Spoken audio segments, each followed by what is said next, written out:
Okay, so we have new hand. This time, guys, this is a new hand from my perspective, where basically we played against each other, and he stacked me or I stacked him. So it will be really interesting to hear.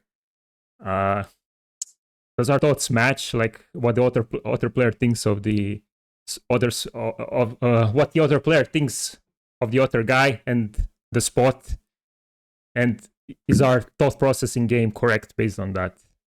Right? Did we make a good decision or not? All right, so let me see. Okay, we have ace queen, standard 3-bet pre, call.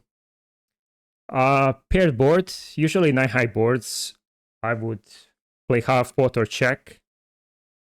But my heuristic for pair boards is I went lower. Yeah, I went 40%. It's not no big deal, but this is something that I like to think about when I play pair boards, because the lower sizings will make you defend. It will make you harder to defend, because when you do study 3-bet pots as the caller, like there's a lot of stuff that you already have to fold on the flop because it's a paired board. I got stacked so many times because I didn't understand this, because there's a lot of runouts where you're gonna get a flush, you're gonna get straight, and then you will lose to other guys flush or boats, if that makes sense. Yeah. But anyways, I went for a c-bet this time. With ace queen seems okay. With a heart, I make you call all the weaker ace x's, backdoor ace x's. Yeah. Not doing a lot of folding here in my shoes. Yeah, you decide to float. Anything you want to add or not for the flop? No, not really. As I say, I think the sizing is fine. Again, it's one of those where you could go bigger if you want, but small is good. I'm not going to do a lot of folding. Yeah, I mean, really minimal. I think it's going to be, hearts.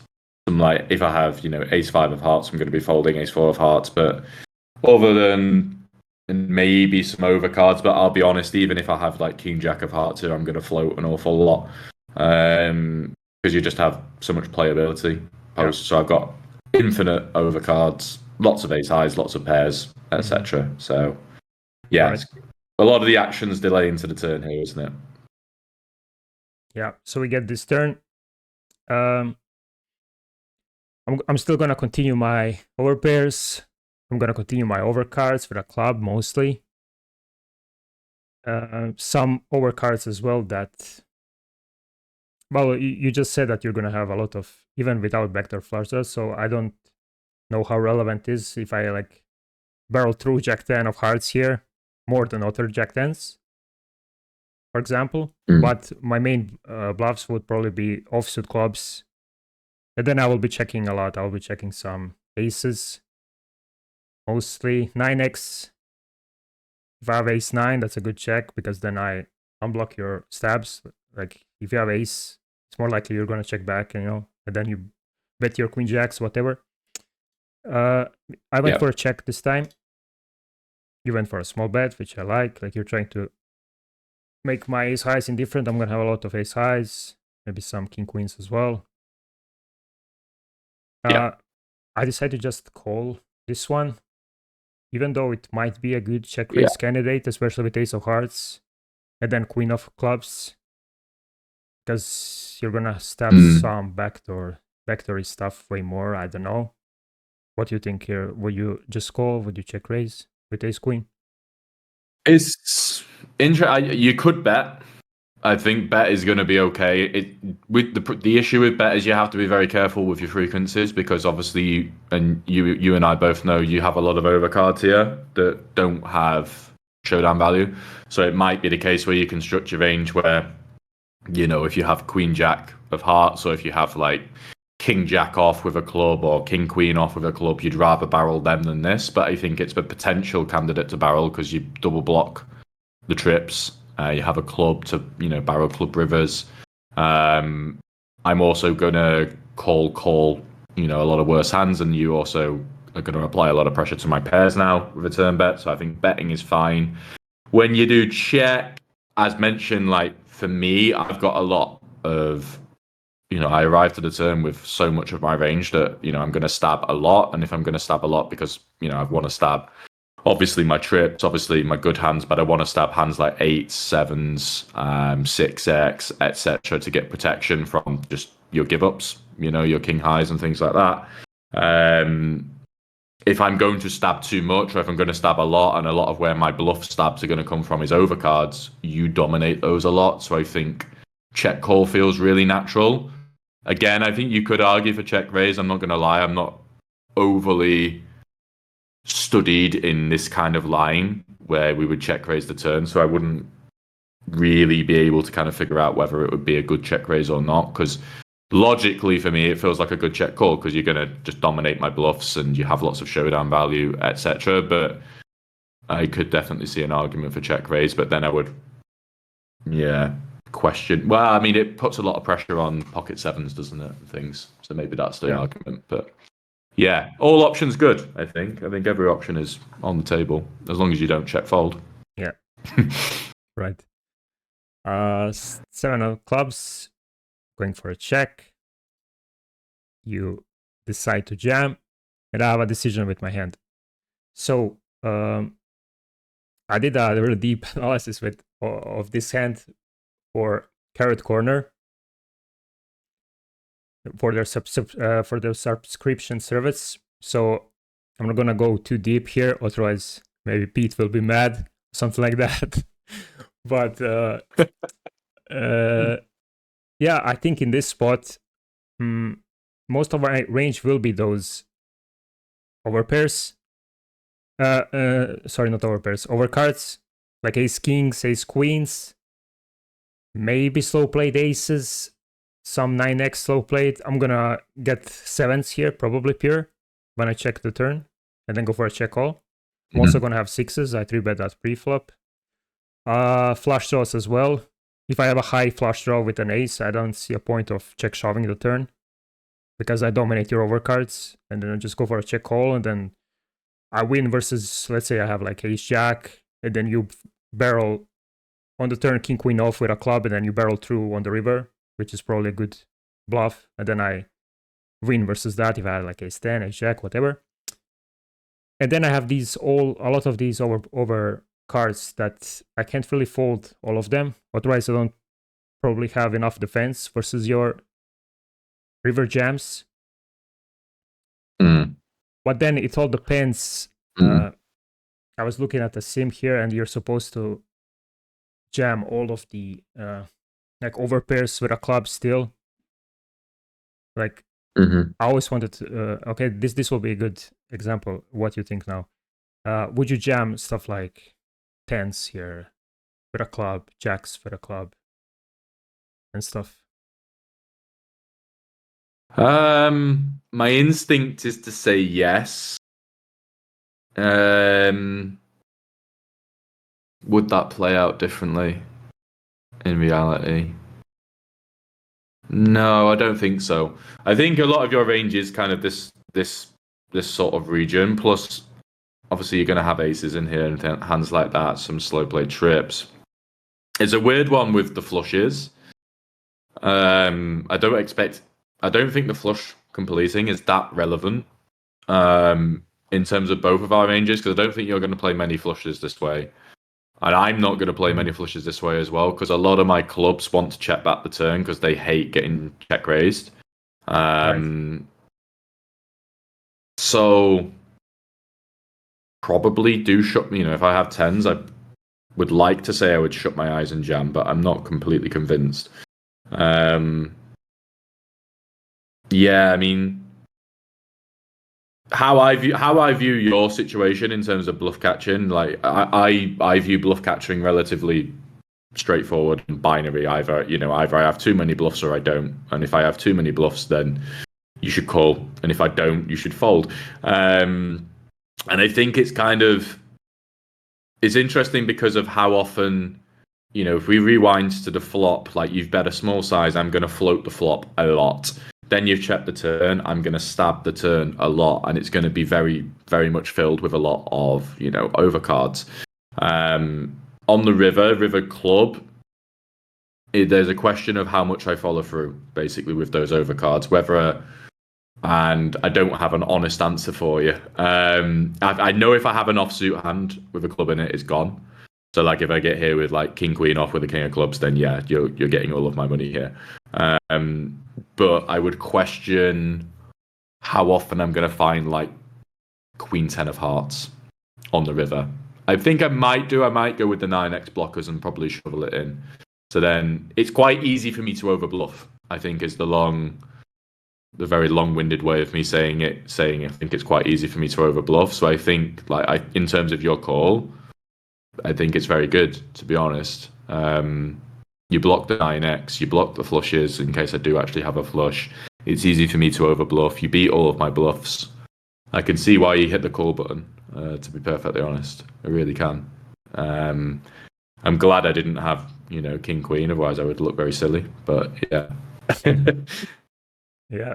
So I did decide to bluff catch, and you showed up with trips. To be fair, I also didn't expect you to shove jacks and tens that much, and then just shove, because this is button versus small blind. You already have a lot of value from 9x as well, right? You're gonna have jack 9, 10 9, queen 9, king 9, ace 9, 9 8, right? Depends how much did I 3-bet. Yeah. 12, okay. 12, yeah. Yeah, you're gonna have all those combos, right? It is close. Yeah, and then you're gonna have it's very close. Sixes always, right? Sevens, you're also gonna get some sevens on the river if you decide to block that on the turn. Yeah. Yeah, so there's a lot of value already. So to be honest, I think I'd also check back tens and jacks. So that's why when I was reviewing the hand, I thought maybe he would jam those. Then against that, my call would probably be losing. But knowing that, I think my call is winning now. Right? Yeah. I mean, if you follow through all those overcards from the flop by the river, then it's very easy to follow them through. That's the thing. It's very, very easy to just get here with queen 10 of hearts and just follow it through because you're like, well, I would rather have a club, but I blocked the 9x, therefore I'm going to shove and make you fold this kind of hand. Which I think a lot of people would fold. This is definitely not a call a lot of people playing 500 or 200 are going to be making. They'll just be folding the river more often than not, I would say. Yeah. So I as I say, I think it's a good call. I really do think it's a good call. Mm-hmm. To be fair, I think when I call these ace kings, ace queens type of hands, I'm mostly wrong. Based from what I saw in my database, but I decided to call against you here. Yeah, you're meant to be wrong. That's the thing. You're meant to lose. 67% of the time or something like that. Here, you're meant to lose. So you're meant to be wrong. You're meant to lose more often than not. That's the thing. Yeah. But so it is close. Interesting hand. Nice to hear your thoughts about it as well. Now it makes me better. Or it makes my call better. Yeah. I'm glad I can make you feel better about it. I open pocket fives from the cutoff. You just call. I get a really nice flop. Here on this flop, I don't think I get range c-bet. So I'm probably going to play split strat with a checking range. My exact hand will be betting most of the time. If I had to guess, probably always. If I have to check a strong hand, it will probably be like aces maybe, or ace 5.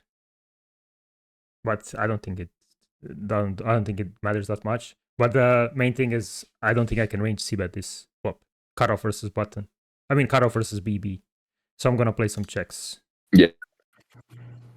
Yeah, agree.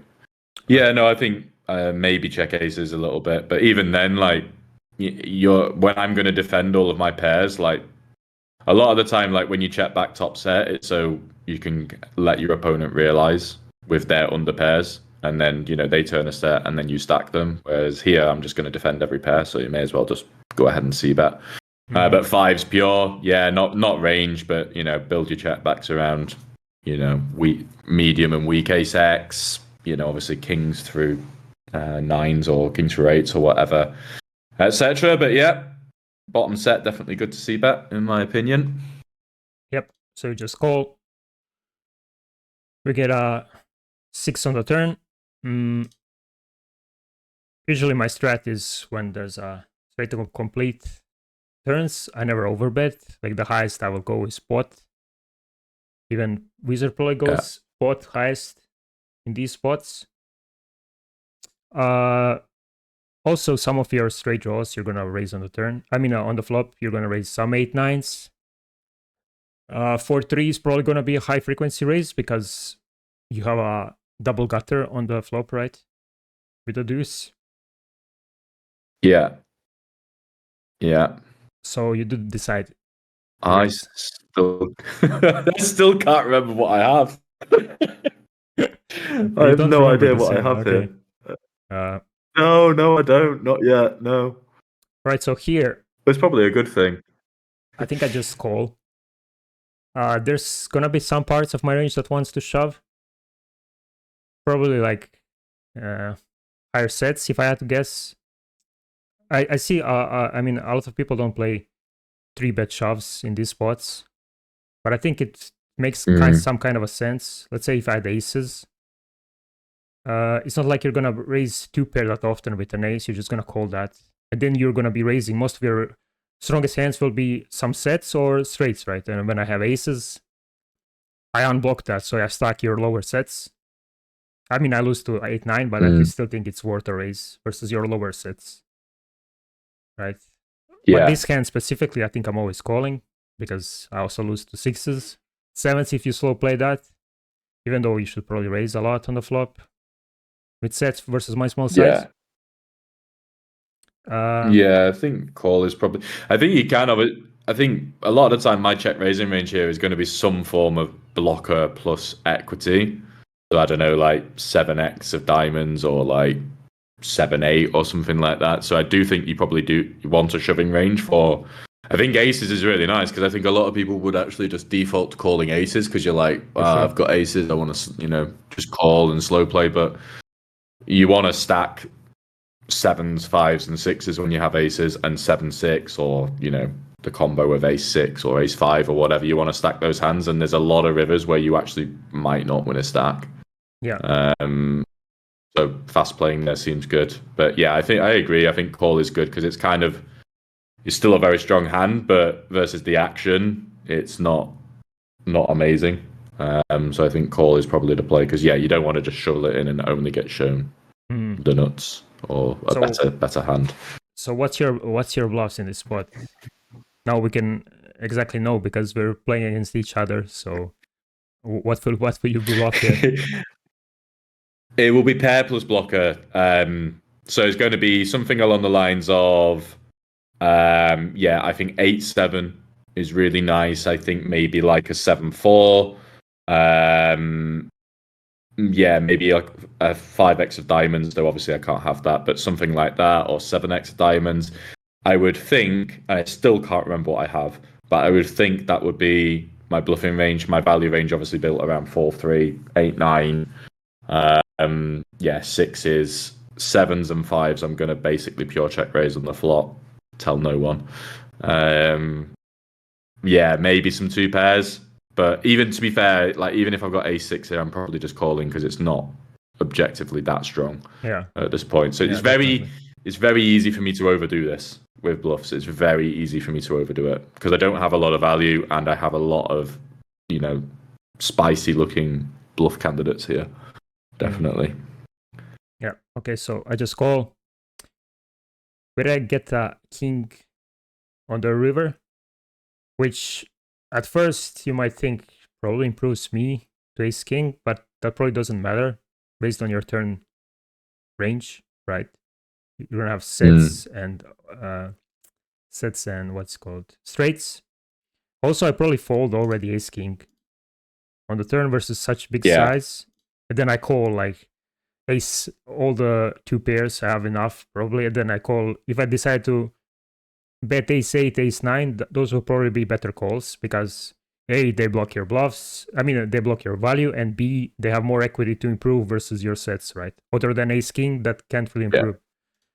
Even though in practice, I think people call ace king more because they're like, yeah, look, I have ace king. I can't fold for one street. If that makes sense. That's how I see this spot in population. No, I agree. I think people are oftentimes, whether they admit it or not, ruled by the absolute strength of their hand, i.e., I have aces or I have ace king. Like it's obviously like a classic case with the old cliche like you couldn't fold your aces post flop, but most people can't. Most people can't fold these really strong hands, because they're kind of married to their hand strength. It's like, oh well, I have ace king, I have to call. Well, probably not, to be honest, but. Yeah, I think the king is just a complete brick, really, in the grand scheme of things. Right, so you go for a jam, and you might look at this and say, like, I have a set.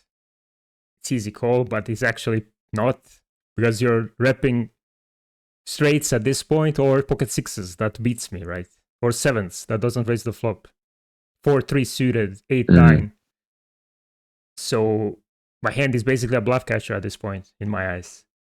And then now I have to decide, do you have more bluffs or do you have more value? So what do you think you would follow through on this river as a bluff? This is very tough for me not to overbluff. I still can't remember what I had. I'm now worried that I have like some random two pair, and I'm gonna hate myself for doing this. You don't have to pair. Okay, good. Thank you. Yeah, it's really easy for me to overdo it because, again, all of the pretty hands that I'm going to check raise the turn with, the 7-8s or the 7-9s or the 7-4s or whatever, those kind of hands, 5-4.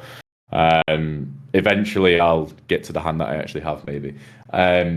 They all make very good river bluffs on a complete brick because it's, pair plus blocker still.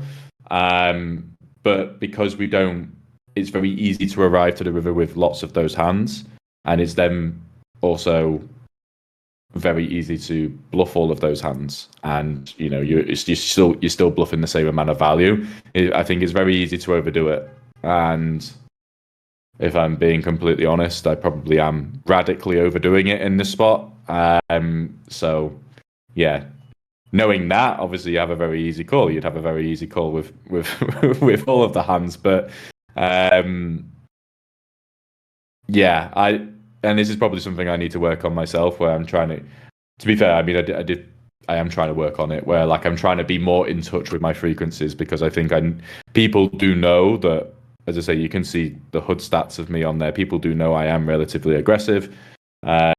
People do call a lot versus me, so maybe I need to tone it down a little bit, because I think it's almost impossible for me to underbluff here, knowing myself. Yeah. So yeah. Yeah, I knew you were right. That's why I called in the end. I would probably look to lean towards fold against most of people, because as I said, it's really a tough spot. Like I lose to 6s, 7s, and then 8-9, 4-3, which is so many combos, and then people basically have to turn pair, those pair plus gut shots from the turn into they have to follow through river as a bluff. But yeah, I decided to call this time. What do you think you have?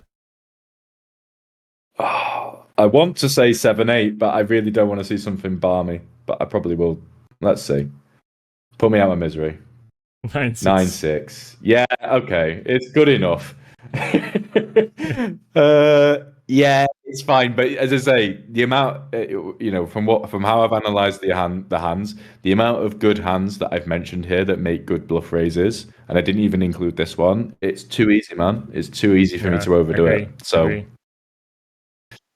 yeah, this is probably quite spewy, because again, knowing myself, I'm not rolling the random number generator on the river there. I would have just gone, pair plus blocker, in it goes. What are you going to do, Cruiser? Turns out you're going to call with bottom set and win. Pretty much. But yeah, it's nice hand from you. I don't think there's any other way to play it in your shoes. I think it's really well played. I like that you said. I'm just glad it's not the worst bluff. Right.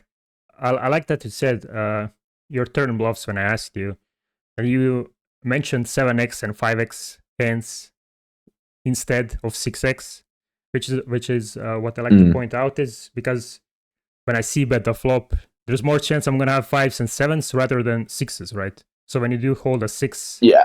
it's way better to hold like 5-8, 7-8 instead of a 6, because this way you block those sets more.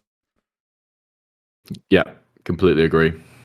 Yeah, so really nice. Completely agree. Really nice hand. All right, so next hand, cutoff opens. I mean, as I said, it's pretty simple. It's pretty straightforward, but I wanted to ask what you would bluff on the river. You go for a call 4-bet. Okay. The cutoff folds. And here, I already made a mistake. I mean, it's not a... it's a really low... I checked it out later. It's a really low frequency call pre-flop from these positions. And especially, I think I should have... if you watched my latest video, I was on a table with you, and then I was debating, do I want to squeeze or not? And then I saw if we were both deeper, you were in position to me, then I just leaned towards calling because that's something I improved in my game. I'm more aware of these spots now when like aggressive, good player is against me. I don't really want to put myself in top spots, in marginal spots. We were also deep stacked, so I also said in the video that I'm not really that studied in deep stacks. I have some understanding of it, but I haven't really studied it in this year or whatever. So I didn't want to like guess and stuff with that hand. But anyways, with this hand, I decided to call. So do you want to go? You want to take it here because you're the aggressor on this board? Well, yeah, it's an interesting board. It's a very interesting board, actually. Cold 4-bets obviously are very different to 4-bet pots in that my range here is obviously incredibly strong. The first instinct, I think, with this board is to look at it and worry as the aggressor because you're like, oh my god, this guy has 10s, he has 9s, he has queens in here like every single time, and he has king jack. Maybe a mix or maybe pure, depends on who you are, I guess. But so it's easy to look at this board and kind of think, shit, I'm worried about this. But then if you think about my cold 4-betting range, like there is not a hand really other than ace king, and ace king still has a lot of equity here. There's not really a hand in my range that doesn't hit this. And you should still have, when you 3-bet the button and then call the 4-bet, you should still have underpairs here, like 8s, 7s, 6s, maybe 5s, plus some like low ace x suited, like the ace 5, ace 4s, which are not in my call 4-betting range. So I think I win. I think I have the better of it on this board, and therefore I think I could just go small bet, high frequency, even though on the surface I think it looks like a board that you should be worried about because of how much nuts you're going to have here, I think. Mm-hmm. But yeah, would you range bet here in my position or? Yeah, as you said, the whole 4-bet spots is not really. I don't really know the c-bet frequency. Like I never studied it, but I do agree. I have a lot of like those low mid-link pairs. Those 8s, 6s, 5s, 4s. From these positions, cutoff, button, small blind, maybe queens, I get to jam pre-flop some of the time. But I'm gonna have 9s and 10s. Yeah, I think I would go for a small c-bet in your shoes. Yeah, it seems okay. If in doubt, bet your range. Yeah. All right, okay. I just go for a call. Would you play any raises here? Or just call? I think... Oh, good question. I think there is an incentive to it. If you have 10s or 9s, especially 9s, I think there's probably quite an incentive to just go ahead and raise and try and get the money in versus kings and aces. And you can also, make the argument for kind of like bluffing or semi-bluffing some hands to kind of put pressure on ace king, because obviously I have 16 combos of ace king here, which are all going to be in trouble. So I could definitely argue for a raising range, where I don't think ace queen would go into it. To be fair, I think I'd build it around sets and two pair if you have any two pairs, maybe some king jack as well. But straights as well. Yeah, default to call with your hand. Definitely. Yeah, definitely. So we get the 9. Turn doesn't really change much. I'm not gonna have any 9x pre-flop. Like 9-8 probably folds always. 10-9 was already on the flop. Maybe that's the hand I would raise. Would need some kind of a protection against your whatever you have, like ace king, ace queen. It can get counterfeited, and stuff. I don't think I would have that on the turn. All right, and I skipped too much. So you go for a check. Yeah. I think you're gonna check some queens here.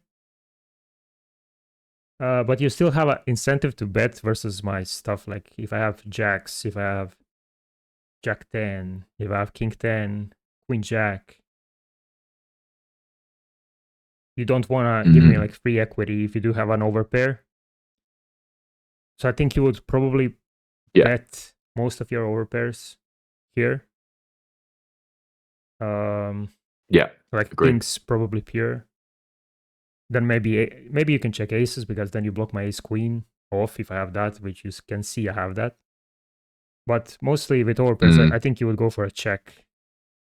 So your range at this point is some give ups, maybe pocket jacks, some traps. What's a good hand to trap? Probably queens, because you block my top pairs. And what do you think your range is here? I'd check queens, I'd check tens, I'd check nines. I would check all of those hands, because at that point with those hands, obviously they've got the board locked down. So I don't mind giving you a bit of free equity when you have diamonds or king queen that can river a straight, or jacks or whatever. So I think that would be my checking range in terms of the value and how I'm protecting. I would be checking a lot of my ace king, my ace jack. I would barrel them sometimes and check them sometimes. It depends on the kind of qualities of the hand. Do I have a diamond or not? I think I prefer having a diamond. With the ace king that I'm going to go ahead and barrel. I agree with your kings. I'm just going to bet every single time, because you kind of just shut your eyes and hope to put the money in. And as you say, you have jack 10, ace jack, pocket jacks, those kind of hands that we can get a lot of value from still. Aces, I can do a bit of both. I'd probably, if I didn't have a diamond, which obviously can't, if I had aces, I'd just go ahead and bet, I think. So yeah, I think that kind of covers my range, doesn't it? I mean, I would like to think I'm pretty well protected here in terms of the checks, definitely. But I have to check some ace jack and ace king. Yeah. Because your range once you call is very strong. Yeah. So you do go for a check. I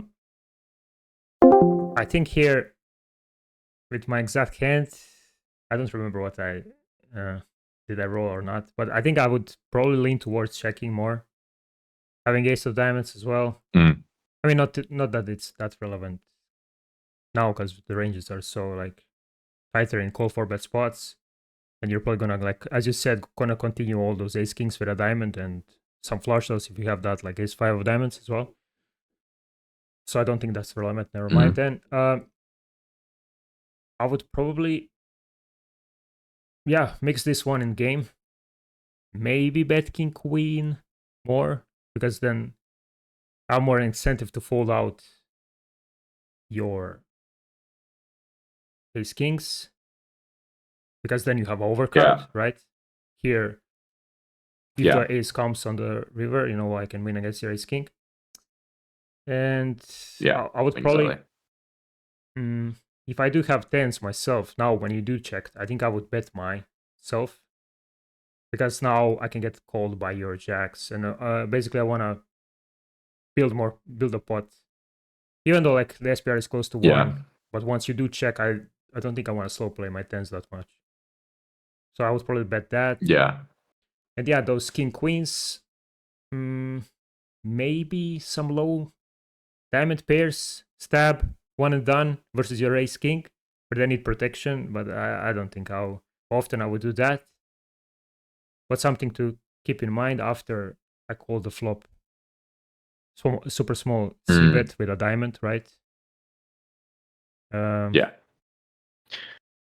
And yeah, that's pretty much it. A lot of checking from me here. Yeah. Yeah, it's kind of one of those. I mean, your betting should be targeting ace king.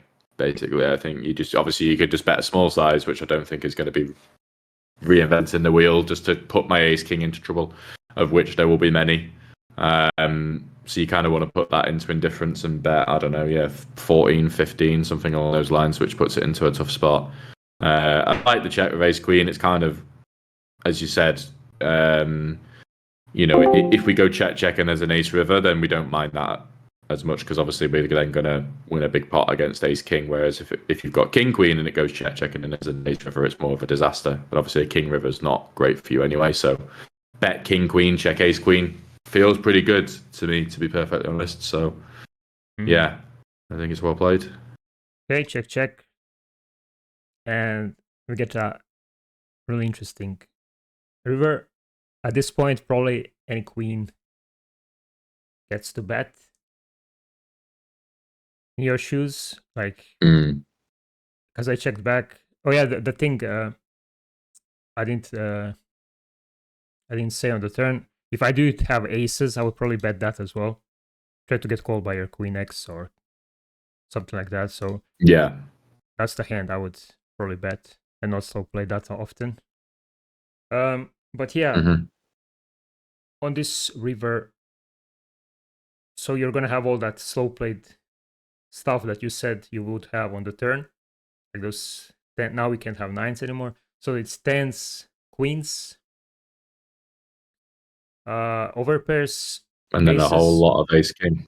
Yeah. Did you say you're gonna slow play aces on the flop? Oh, I mean on the turn, or bet them? I said I would bet them without a diamond and maybe check with a diamond. That might be wrong though. I might just have aces there because again I can't remember. Yeah, I mean it's as I say, it should be how I'm thinking about it is maybe some aces, but yeah, primarily queens, tens, and a fair chunk of ace king. So again, it's very easy for me to overdo it. If I decide to go ahead and bluff ace king on the river, which I think is relatively valid because you're going to have quite a lot of just like ace 10, or pocket jacks, maybe the occasional pocket eights. Jacks probably most of my range at this point. Yeah, the ranges are so narrow, and if you have 6 combos of jacks in your range that are going to play like this, then it's a lot of it. Right. So yeah, we can apply a lot of pressure. So I think ace king's Another thing I wanted to ask. So if you have a queen on this river, would you jam it? Would you put some blocks with it, or do you think how do I put this question? Do you think there's a part of your range that wants to block? If you do have jacks yourself, good question. I'm not sure. Wants to get called by my 10x and stuff. That is a good question, actually. I think you could maybe argue. Let me think. Queen X is going to shove. Like if I have ace queen myself, I'm just going to shove. If you have aces or a set, you have aces or a set. But I think you should be defending jacks enough for shove to be fine. And it's not that big of an overbet. Do I want to block anything else? What do I want to do with jacks? Maybe. To be fair, I think you could probably carve out a blocking range for jacks. The issue is that, again, knowing myself and being completely honest, if I block the river here, it is literally just jacks. I don't think there's going to be much block with any ace king. That's going to go all in. So I'm going to be very unbalanced with that. But I would say, yeah, probably. I think it would make sense. I don't think I have jacks here, obviously, because I would have probably found it. But I think you can make the argument because you do have, as I say, ace 10 suited, king 10 suited, jack 10 suited as well. So you could definitely, make the argument for getting a fair bit of value by just going 20 or something here. I think would be good. Right. But yeah, I have no bluffs for block. I have no bluffs for block. So you do decide to jam, and at this point, I don't really have a decision. I think this is easy call because I choked some of your queen X as well, right? Yeah, exactly. Yeah, nothing to be done in your shoes here. Just flick it in. Yeah. What did I have? I was just wondering. I mean, it looks pretty simple hand, but I was wondering how often would you like slow play the turns and stuff? You have a really nice hand to slow play. Like you're locking the board. Oh, okay. You lock the board. You want to let me hit an 8 on the turn and stack my jacks and stuff like that. I know why you did it. Yeah. Right. Yeah. Block the check backs hard on the turn as well, so it's always going to be the first one you check, I think. So, yeah, makes sense. I'm glad I found a hand that makes sense here. It's nice to win this one. So I go 2-1 up, but I'm sure you're going to draw it now, aren't you? Yeah. We'll go back to 2-2. But the point of this hand for me is probably fold pre-flop, because in GTO ranges it's a really low frequency call, and what that means in practice, if you're against like a good guy, a good player, I'm sure you're a good guy as well, but good player, and aggro guy, right? Then that's not going to be like indifferent anymore. It's gonna lean more towards fold, right? That's what you also told me on your when we hired when we went on a call for coaching, when I booked your coaching. It's one of those where you can think about it in terms of equity realization. So if the person you're playing against is more aggressive, then your equity realization is going to be lower. If the person you're playing against is going to be less aggressive, then obviously that's going to go up. The more equity realization you have, the wider you can call. Obviously, that gets counterbalanced by how strong a range someone has. So if you're playing against a big nit, then you could argue that, my equity realization is going to be quite high because they're really passive. Yes, but they also have a really strong range. So there's this balancing act with that. But yeah, generally speaking, zero EV is rarely zero EV. So, you should always try to look for excuses to deviate if you can. If you're playing an aggressive opponent who's going to just, bet the flop and bet the turn very often, your zero EV hands pre-flop probably just losing, to be perfectly honest. So, I would say, mate, it's obviously one of those you can go either way with it, but I would say probably fold pre is a safe option, definitely. Yeah. All right. So okay. We have a limped pot here. As I already said, guys, this is gonna be interesting one because no one ever reviews limped pots, and Sifiasco is one of the guys that plays limps in 200, in 500. To be honest with you, there was a time I studied limped pots, but I decided to stop because no one was playing limped pots, so I felt like I was like wasting my time. Or do you think it's fair that I stopped, or maybe it's like better for me to study it so I can get edge on other players who don't know how to play limps? I mean, if I was the aggressor, I would probably continue studying, but if I was the defender, when no one limps, then there's no point in studying that node, right?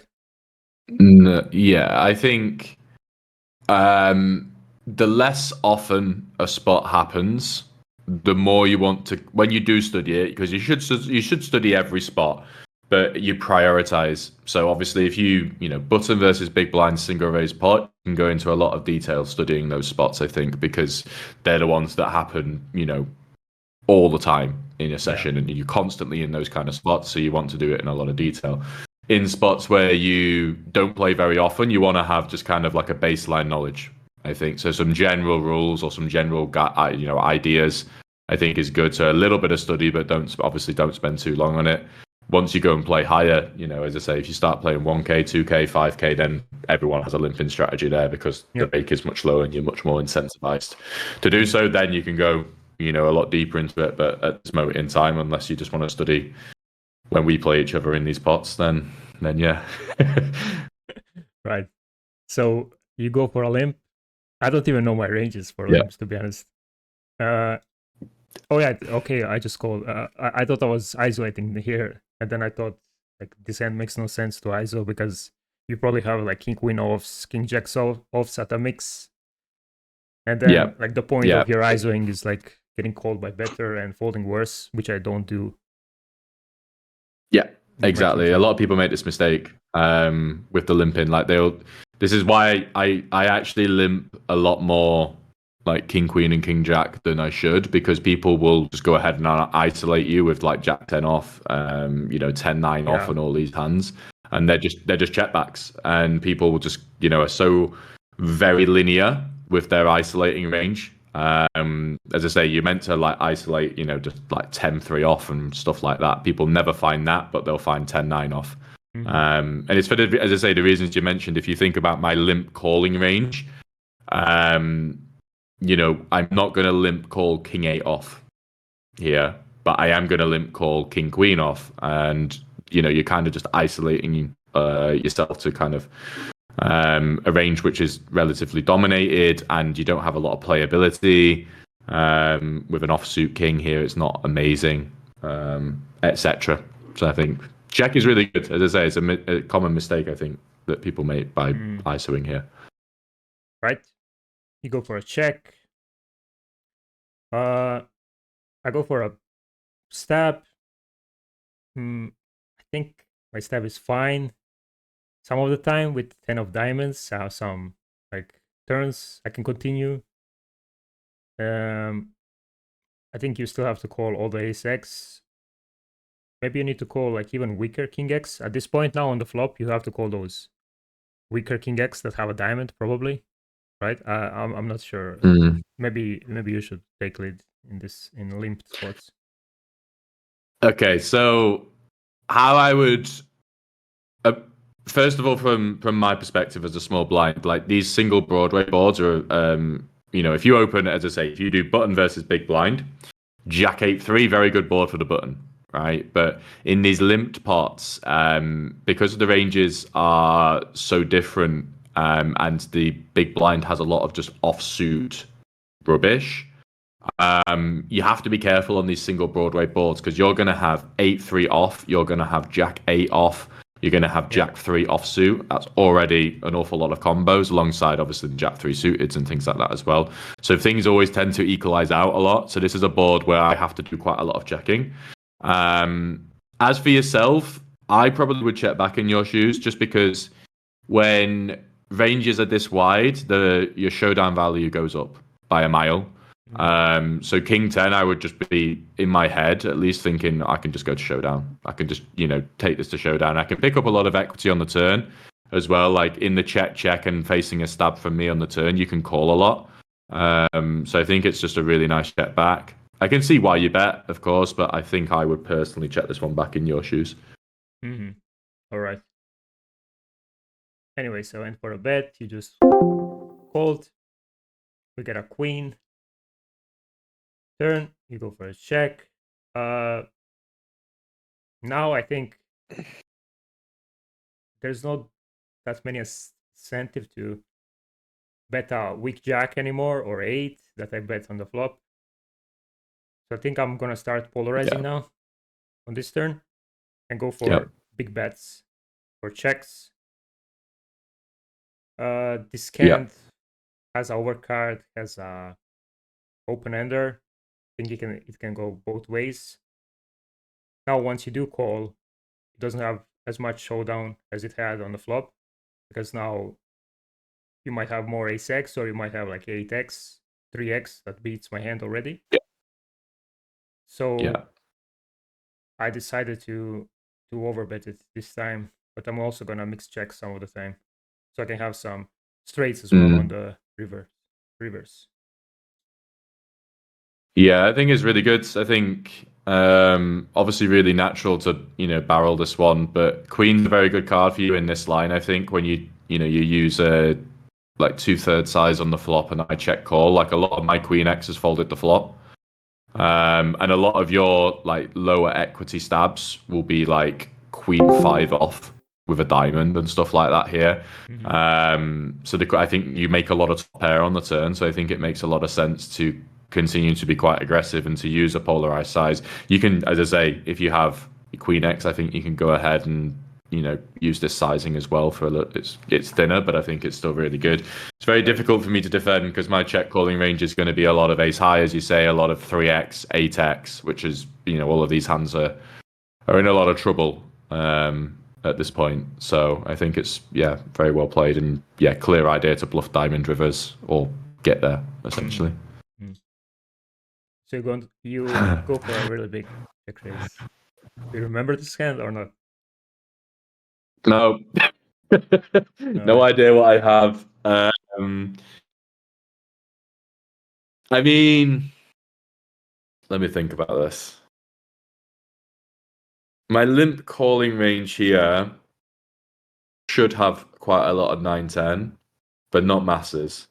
Because I'm not playing pure limps. I'm going to play some raises as well. So I'm really filtered here. And again, I think this is the theme of this video. It's me over bluffing by a mile. Because in terms of value that I'm going to play this way, it is very much going to be 2-pair. I have some straights. I absolutely have some straights. I have bottom set.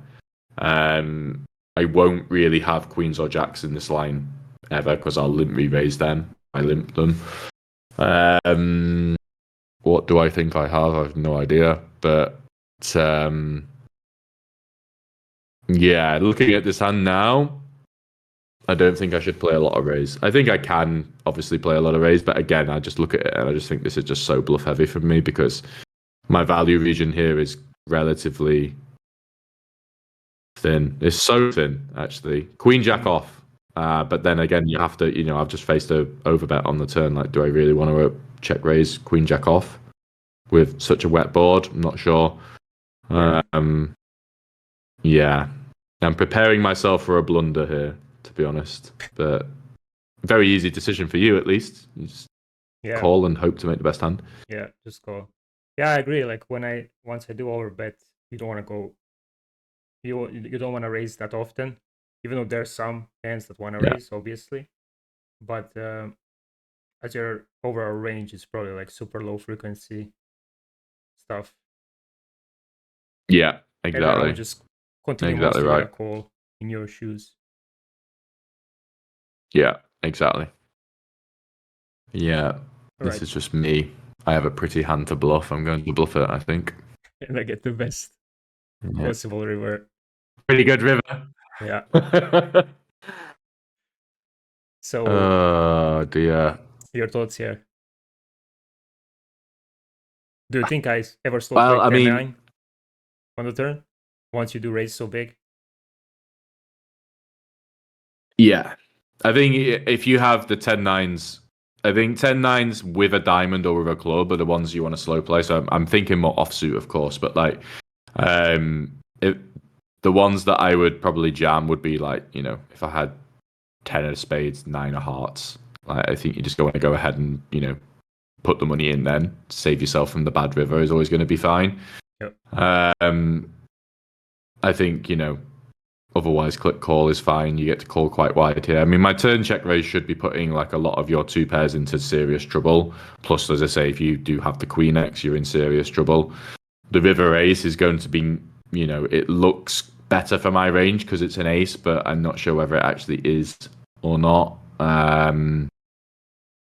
I think the reality of the situation here is that my range on the river for value that's going to go all in is 9-10, and that's it. And I think that, knowing who I am as a person, I just don't have 9-10 in this line anywhere near enough. And as I say, if I do find the queen jack on the turn, which I think is relatively valid, I don't think it can go ahead and shove the river because it's radically devalued. I think I've got a lot of block with my range here. If I do have 3s in this line somehow or something along those lines, or maybe like a queen 8, queen 3, queen jack that I decide to check raise the turn with, they're all going to block the river. So on the river, if I go ahead and shove, it is literally 9-10 or a bluff, and the issue is it's just going to be a bluff too much, basically. But yeah, I have no idea what I have still. I'm really bad at remembering my own hands. Yeah, I agree. When I see this ace, I will also think it's way better for me as the small blind because I have better two pairs, right? But when you really think about it, what happened on the Yeah. previous street, you're never gonna have like ace queen, you're never gonna have ace jack and stuff like that, right? Because there's no point in raising those hands versus my big overbet, right? Yeah, exactly. So it's gonna be mostly those straights. King 10 you can also have, maybe offsuit some of the time, like without a diamond and stuff. Then you want me to Yeah, have actually, the diamonds, and then you that raise makes a lot of sense. and then you raise the ones without the diamond. Then you fold out my low diamonds, something like Yeah. that. I don't know, but Actually, to be fair, I forgot about King 10. Yes, because you have King 10. I definitely have King 10 here. Actually, thinking about it, that makes me feel better. I have loads of King 10. Yeah. Which is nice. That makes me feel a lot better, actually. Yeah. So you're basically And I will repping. shove the river with all of that. Yeah. So you're basically repping straights here. Yeah, that's straight. Yeah. Have easy call. Yeah. Yeah. What do you think you have? Oh God! Again, it's gonna be a. What do I have here, mate? I have. Bear with me. Let me think. What do I limp call? Oh my God! This is. I know this is going to be really bad. So I'm just thinking about how I construct my limp calling range here and what I would check raise the turn with. I know it's not going to be good. You have somewhat of a decent blocker hand. I think it's good. I'm gonna say 10-3 suited. Really, really close. 9-3 suited. Yeah. Yeah, that you makes do sense. block. I was trying to think about like, well, You do block that go 10-9 on, sorry. right? That I will slow play with a diamond.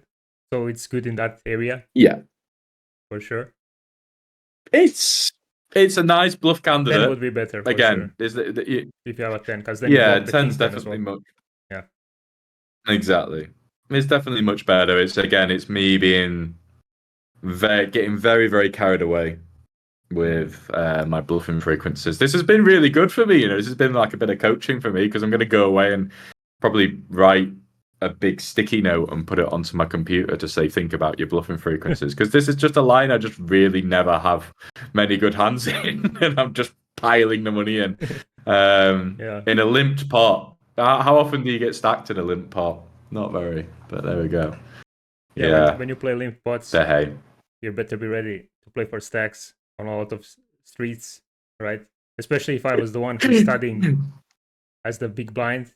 I can put tons of pressure on those boards, like you said, like those deuce 5 queen offsuits, where I have all the 5 deuce off and stuff like that. And then you have to be prepared to bluff catch and stuff. It's really like I did study it a bit, but as I said, I gave up because not many players played it. So, but it's a really, really cool node. It's the purest poker is limped pots because you're playing with like 600 combos of in your range each, and you're just like, right, go ahead and figure that one out. As I did, obviously, very badly here, and just repped nothing, and was like, I blocked the nuts, I got equity, I blocked bottom set, I'm gonna go ahead and bluff you. Yeah, that's that was the process. Good hand though, very cool hand. How often do you get that? Yeah, to be fair, I was Very reviewing good. this hand, and I'm supposed to fold a lot of two pairs for this action. I don't know how often would people fold two pairs, like with them not knowing, like they have to fold a lot because you rep straights basically, like, and then when they have a two pair, it's not they don't really block your value. It's a bluff catcher. Yeah.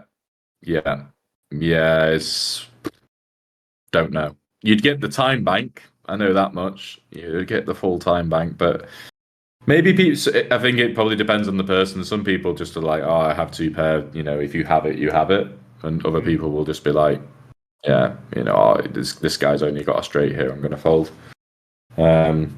Depends on who it is, I guess, but it's close. It's quite a I similar. wouldn't love it. I probably would fold. Yeah, same. It's quite a similar spot to single raise spots when you open in position and then you get like a. This is what I noticed. I always get called like every time when there's like Queen Jack 10 XX boards. So you have a lot of ace kings, you have a lot of king nines, nine eights, right? You have so many straights, but in people's eyes, they don't really understand that you have so many straights. And then when they do have two pairs, like say Queen 10, Jack 10, right? I feel like they call me always because they think it's Yeah, like ace king board. You know, I'm gonna have bluffs. I'm gonna rep that ace king, and then yeah, this is the one spot that I noticed in game that I rarely bluff. I can say it here. I'm rarely bluffing in game because I get snapped by two pair every single time, even though they should fold like really a lot because I have so many straights. yeah, yeah. Yeah, it's again, it's the rule absolute hand strength. It's like if you have two, I have two pair. If you have it, you have it. They can visualize your bluffs, and then they just go, yeah, okay, I call. It's really common. And as I say, it's where the solver is very different to humans because the solver will pick a bluff, a call with much better blockers, and humans will fold that. Like Queen Jack 10 or whatever. Jack 9 might be a better call, and most people would fold that and always call Queen Jack. So that's like relative hand strength is how the solver works, whereas absolute hand strength is how we as human works. It's like, well, two pair is stronger than one pair, second pair, or whatever it is. So therefore, I'm going to fold that and call this. But yeah, I think people get that wrong quite a lot. Be more like the solver. That's probably the advice there. Yeah, absolutely. So let's end it here with my hands. So that's like 2-2.